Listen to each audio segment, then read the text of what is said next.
Hey guys, tonight I am going to be making with you some bacon cheeseburgers. These things are going to be packed with flavor and they are going to come out so juicy and delicious.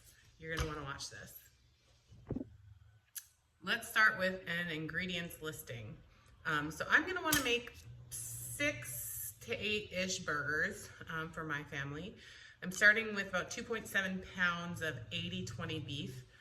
You don't really want to go much leaner than that. You want a juicy burger, you're going to want to probably go with 80-20 beef.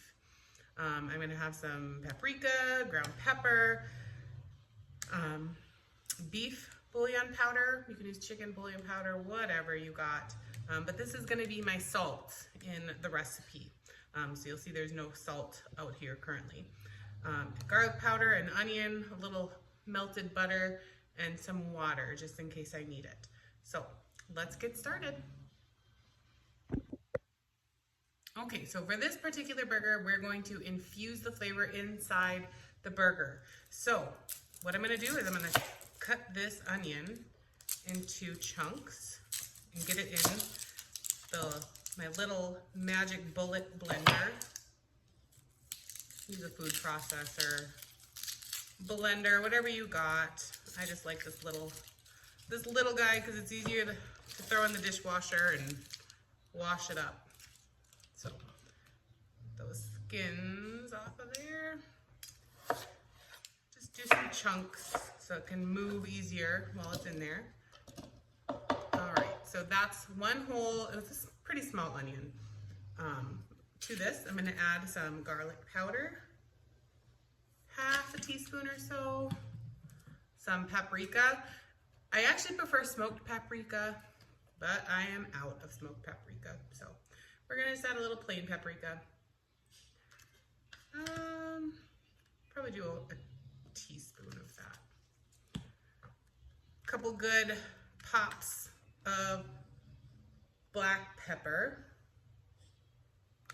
Depending on how peppery you like it, half to a full teaspoon, I would say. And now for the beef bouillon. Again, like I said, this is my salt. I'm not adding any other salt to this. I'm gonna go with a teaspoon. Excuse me. The black pepper is getting to me. Okay, so that's pretty much it for our seasonings. Now this won't blend very nice the way it is. So that's where the water and butter comes in. Butter is going to be for flavor. And it's going to help it move in the blender too. But I prefer butter because it solidifies once we mix it all together. You know, I used to use oil, but I kind of found that made the burgers stay a little bit too loose for me. So I like butter, and plus that adds a lot of nice flavor. All right, and then I'm just gonna do just a little splash of water, just a tiny bit to see how it's gonna move in that blender. Okay, let's turn you a little bit so you can see. It's gonna get loud.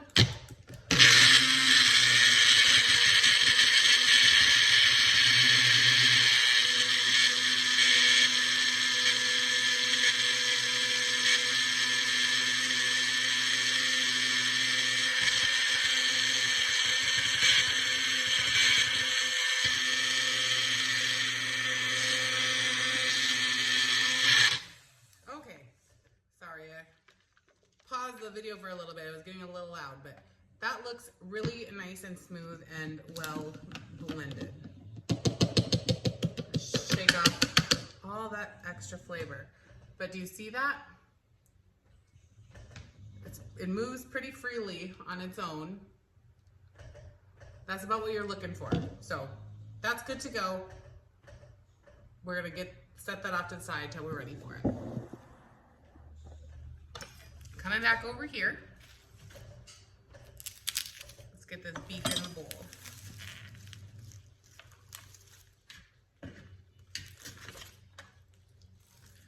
Now I have a big family, so I am going to use all of this. But one good thing to do is if you're gonna make this and get your hands all dirty, It's good to make a double batch. Form all the patties, put half in the freezer, eat half now. It'll be good. Then you just have dinner ready for a quick weeknight dinner on the fly. So I kind of like to take advantage of that when I can too. If you're already getting dirty, you might as well make a double batch. Dump in your seasoning. Use that spatula to get all the goodness out of there. You could taste this, see how it's going, but I think I'm just gonna run with it. I'm gonna get some gloves on, and then I'm gonna come and mix this all up. All right, guys, I started to mix this up and then brought you in towards the end here. So I like to wear gloves when I work with meat like this, not because I'm scared to touch it or anything. It just makes the cleanup a lot easier. You know, I don't like trying to scrub all of that fat and stuff that gets stuck onto your skin. I don't like to scrub all that off afterwards. It seems like a pain in the butt. Much easier just to remove a glove and then wash your hands after that. So that's nice and incorporated. So what I'm gonna do is I'm gonna grab a good handful. I'm trying to make some thick burgers tonight. Because the last time we had burgers, we had smash burgers. So tonight I want a nice, thick, juicy burger. So grab a nice ball like that. I have 2 sheets of parchment paper laid out. So I'm gonna line these all up on one of the sheets.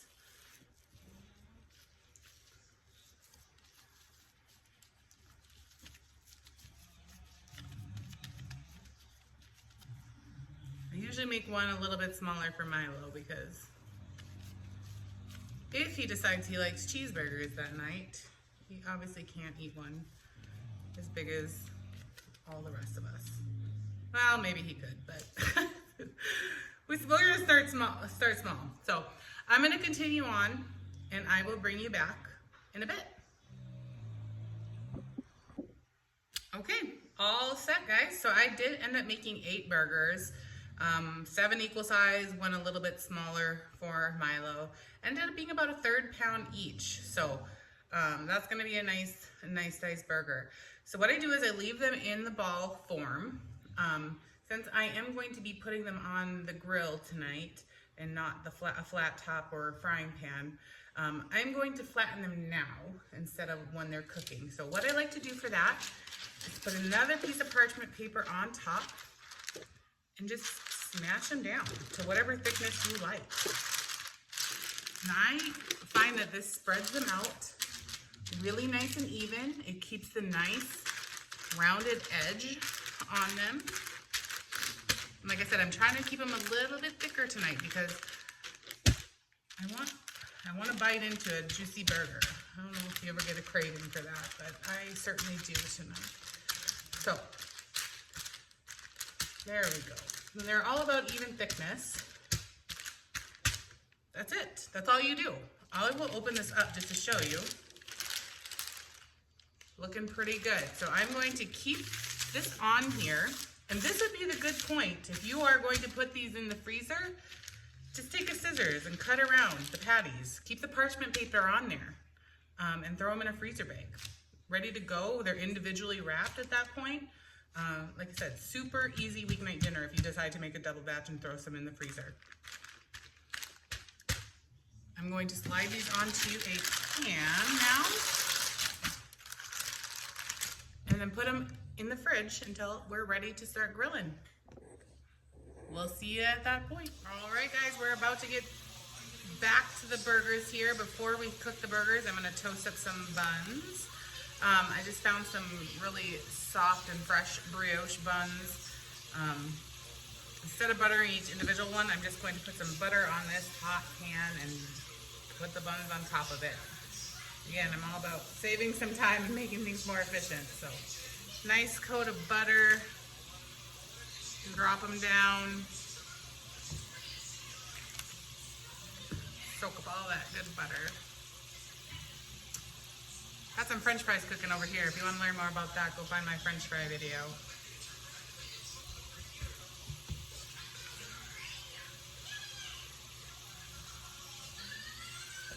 Okay, Just pulling the last one off here. They look great.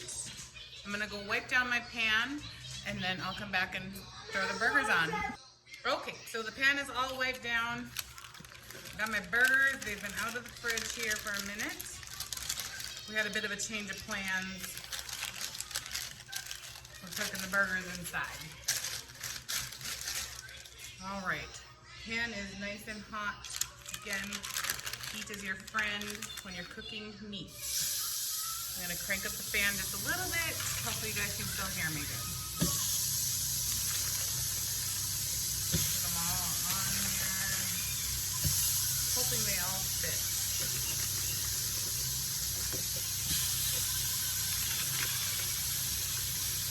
Now burgers, like most meat, as you probably heard me say before, I only like to flip it one time. You gotta just have some patience.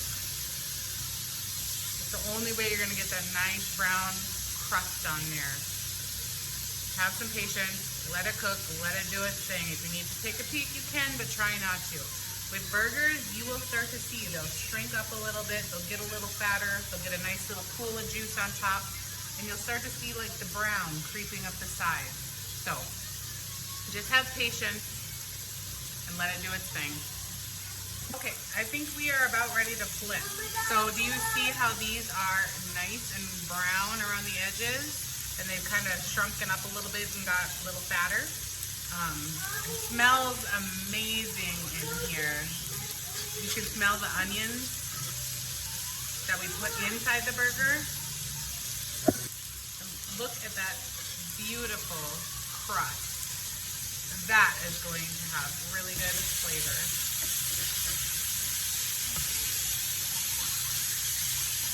And I am getting so hungry. All right, so I'm gonna let this cook on this side. We'll do a little temperature check on these burgers. You know, if it was a thin smash burger, probably no need to check the temperature. You can see when that's done. These big boys though, you should check them just to make sure nothing's too red inside. Do a temperature check. When it gets close, throw some cheese on there. We'll check in a minute. Okay guys, I just did a quick temperature check and we are getting close. So I am going to throw some cheese on each of these. Milo's is a lot smaller, so I already went with some cheese on his, but throw some cheese on. We probably got another 2-3 minutes of cooking and we are ready to eat. All right, burgers are all ready to go. Let's go ahead and make up a plate.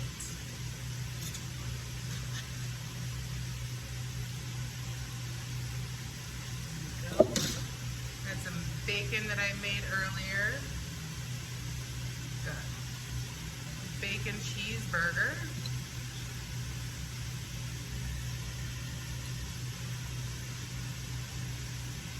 Get some French fries.